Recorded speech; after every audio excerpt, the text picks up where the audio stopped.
I am glad to welcome you to this conference. The main person responsible for calling this conference is my friend and colleague Mr. Munshi.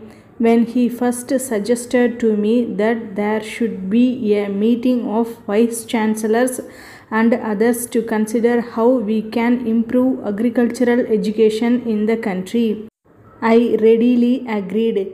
There is perhaps no single issue which is of greater importance for the future well being of our country. A hard fact which we must face is that the economic life of India is not properly balanced between agriculture and industry. Though there has been considerable advancement in industry in India in the last 50 years, we cannot by any means call India an industrial country. The basis of our life is still agricultural. The vast majority of our people depend on agriculture for their living. In fact, the pressure on the land has on the whole been increased in spite of the growth of our industries. It is therefore all the more regrettable that we cannot produce enough food even to meet our own requirements. Roughly 80% of our people are in same way or the other connected with the land. Yet we have to depend upon foreign countries to get enough food for our people. In sharp contrast, we find that the United States of America, where not even 1/5 of the people work on the land, not only produces all its food but exports vast quantities to other parts of the world.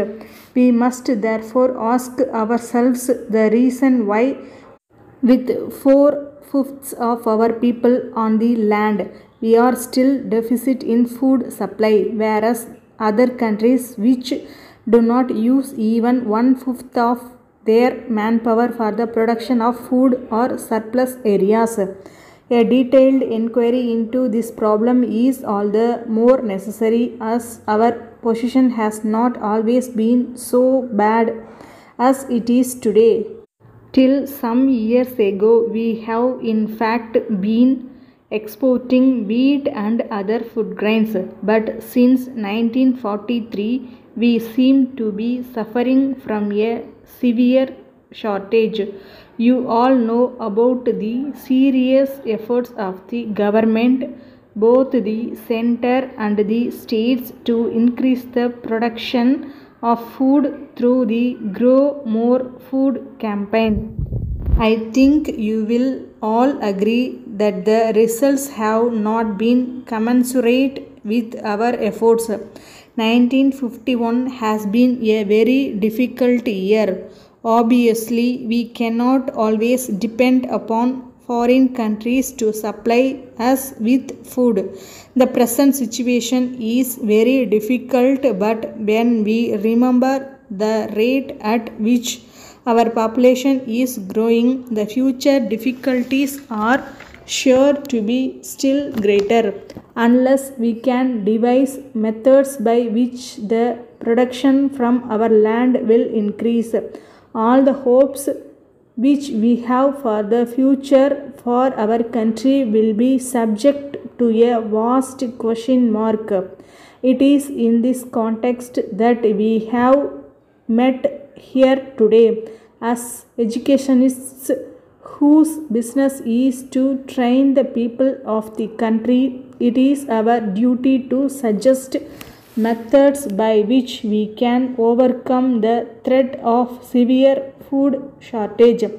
We know that the average yield of our land is one of the poorest in the world. This is so in spite of the fact that the quality of our soil is one of the best. The only explanation is that our methods of agriculture are not fully effective.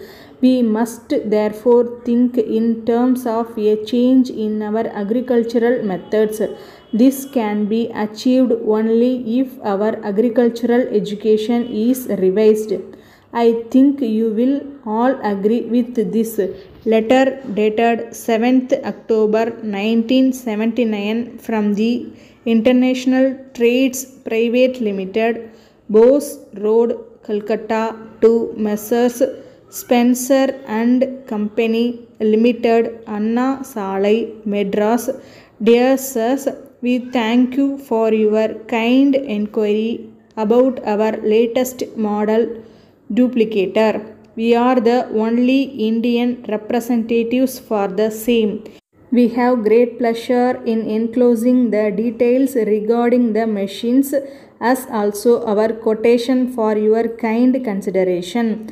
The price is for Madras and inclusive of excise duty, freight, insurance and sales tax. Our terms are 10% of the total price of the machine as advance at the time of placing the order and the balance at the time of delivery. We guarantee availability of spare parts and accessories. Spares required would be supplied on replacement basis. They would be released from our stock and in turn you will import them and return to us. In case you want to avoid annual service contract, you will have to pay rupees 25 for every visit, which would again be excluding the spares. We sincerely hope that all the points have been clarified. If you need any further details, you may please get into touch with us. We would also be too glad to arrange for a free demonstration of the machine at your local office at your convenience after hearing from you. We look forward to the pleasure of receiving your early order. Thanking you once again, yours faithfully.